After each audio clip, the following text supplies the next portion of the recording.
All right, folks, joining me now from the Heritage Foundation, the Heritage President, Kevin Robertson. Kevin, President Biden took aim at the Ma gas station owners in that tweet over the weekend, and it caught the eye of China's state media, which replied, that the U.S. president finally realized that capitalism is all about exploitation. He didn't believe this before. I got to tell you, President Biden's made comments like this before, so maybe the Chinese state media is not paying attention. I know I have, and I've been worried about it. Your thoughts? Well, yeah, thanks to you. You cover that all the time, Charles. But can you believe that on July 4th, a member of the Chinese state media was complimenting the president of the United States for a tweet that he sent out? It shows you just how disconnected this president is. And let me tell you, having grown up in the 70s and 80s thinking that I would never go through another presidency as disastrous as Jimmy Carter's, I lament saying, Charles, I really do mean that we as America are living through the worst presidency in America, evidenced by the Chinese state media celebrating what he has to say. You know, I will say I think Jimmy Carter was incompetent, but I really believe he had a good heart. I think he wanted everyone. He didn't demonize anyone.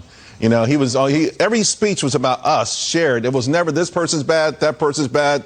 It was not like that way. You know, there's another thing I think going on here, and I think we got a peek of it in this exchange on CNN with Brian Deese, where he made a comment that I think was widely underreported. Take a listen. What do you say to those families who say, listen, we can't afford to pay $4.85 a gallon for months, if not years? This is about the future of the liberal world order, and we have to stand firm.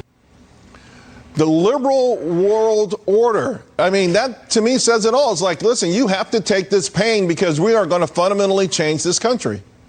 Yeah, whatever the liberal world order is, I want to declare independence from that right now. And that's precisely the kind of thing that is not a slip of the tongue, as you're indicating. It's a trial balloon. It's an attempt to get Americans comfortable with feeling pain. Pain at the pump, pain every time we buy milk, we buy food, etc.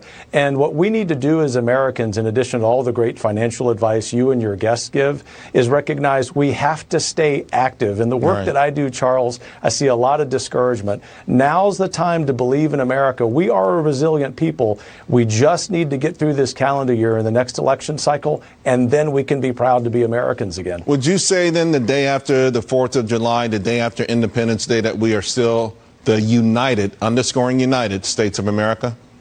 I would say that it's strained, but you, of course, have to count me as an optimist. I do believe we're far more united than the president, the vice president, and the media would have us believe, obviously with some exceptions in the media, yourself at the top of the list. I think it's really important that we spend time with our neighbors, with people in the streets outside Washington, D.C. and big cities, and we recognize America is very healthy if we look to its institutions, but we have a president and an entire administration that wants to divide us. We have to reject that with smiles on our faces. And I believe in months, not just years, we're going to be able to turn the corner. You know, Kevin, I got to tell you, I agree. I think we have so much more in common. And, there are powerful forces that spend 24 hours a day trying to separate us. But I do believe we're still a united, underscore United States of America. Kevin, great having you on the show. Appreciate it. Thank you. Thanks, Charles.